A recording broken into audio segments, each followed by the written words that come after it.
Hi guys, welcome back from spring break. Hope you had a great one, even though I know things were limited. Um, Today we've got secant tangent intersection outside of the circle. All right, this isn't too bad. I think this may finish up circles. I'll check and see. You all have another assignment this week. I'm going Monday, Thursday this week on geometry assignments. As far as where we're at, there are 27 days left in the school year. We have 5 weeks of 5 days. And that last week, the week of Memorial Day, Election Day, we go Monday and Wednesday. Tuesday is an election day. We come back, and closing day is on a Wednesday. Right now, we're scheduled for the next 3 weeks to remain in NTI and then come back for that last 12 days. All right, just a quick review before we get going. First is a secant. All right, a secant is a line that touches a circle in two places. All right, new word for today is tangent. A tangent touches a circle in one place. So this is a tangent, and this is a secant. Secant two places, tangent one place. We're going to find missing missing links today. Strongly suggested that you write down this equation and this drawing to keep it handy for when you do your problems today. All right.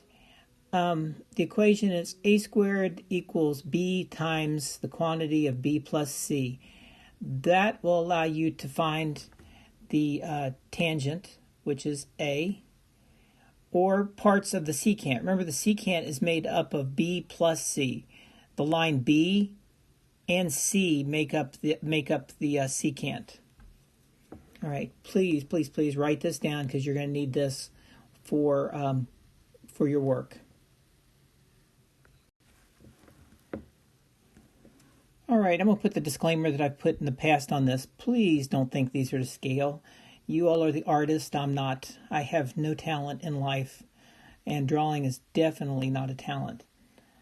All right, so now I'm going to solve for x. All right, from your drawing before, you can actually fill in this equation. I know that x is going to be the a because it's the tangent, so I just make this x squared equals b, which is 3, times b plus c, which is 3 plus 24.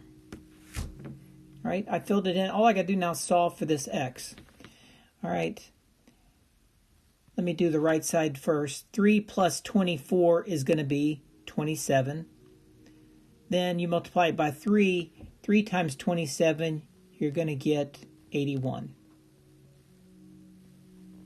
All right. That leaves us with x squared equals 81. Some of you can just look and think, okay, what times itself equals 81 and come up with the answer. But some of you need a calculator.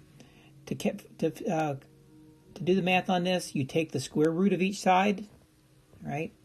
Hope you remember this. Square root of a square is just going to leave you whatever the variable is,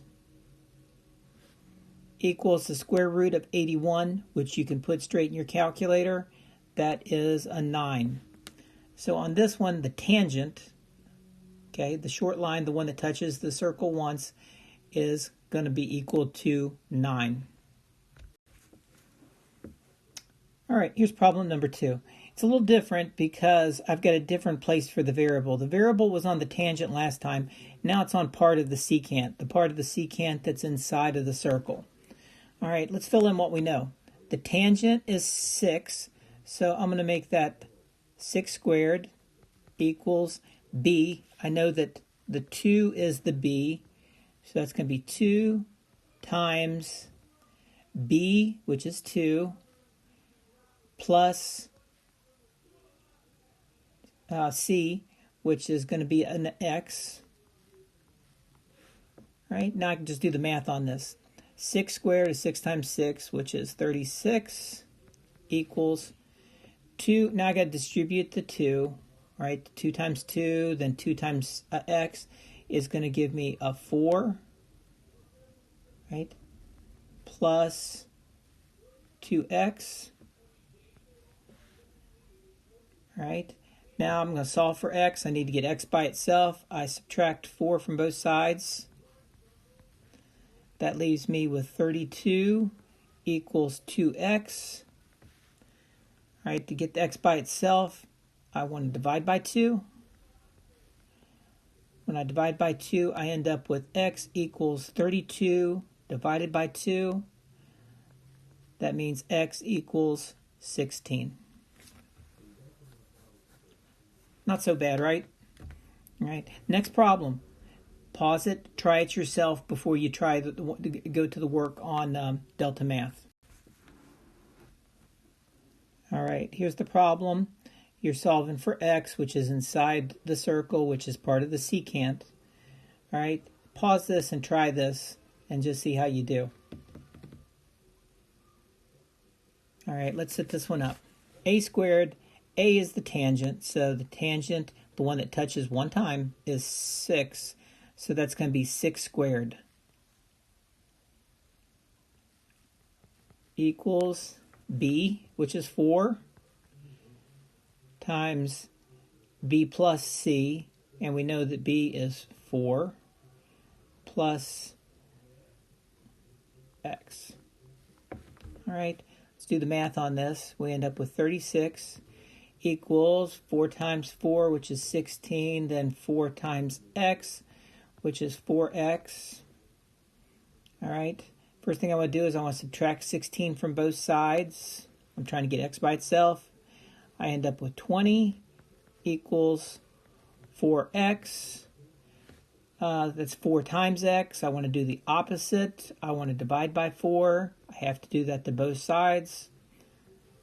That cancels out. 20 divided by 4 equals 5. Whoops.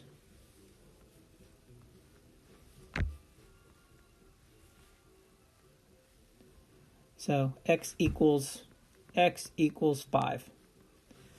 All right, this should be a pretty quick homework. I think I'm going to assign 10 problems. Make sure you work through this. This should allow you time, if you're not caught up, to go back and get some of these caught up. Guys, I'm really amazed. There's so many people that haven't kept up with their work. And I mean, I don't know what to do. We've tried calling home and things. Guys, you need to keep up. We're not given a lot of work. I mean, I'm shooting for 2 hours of work this week. This, and there'll be another assignment coming on Thursday. So it should give you plenty of time to get caught up. All that's left currently, if you have something that you didn't have finished before spring break, you can only get partial credit. Either 80% or 60% given on how far behind you are. The 60% will be open till the end of the well into May, but I don't know why you'd want to just keep getting 60% and having zeros on our stuff. It's going to be a problem. So try to knock this out and look back and get caught up on some of the rest of your math. All right, guys, you have a good week. I'll talk to you Thursday, and please stay inside if you can.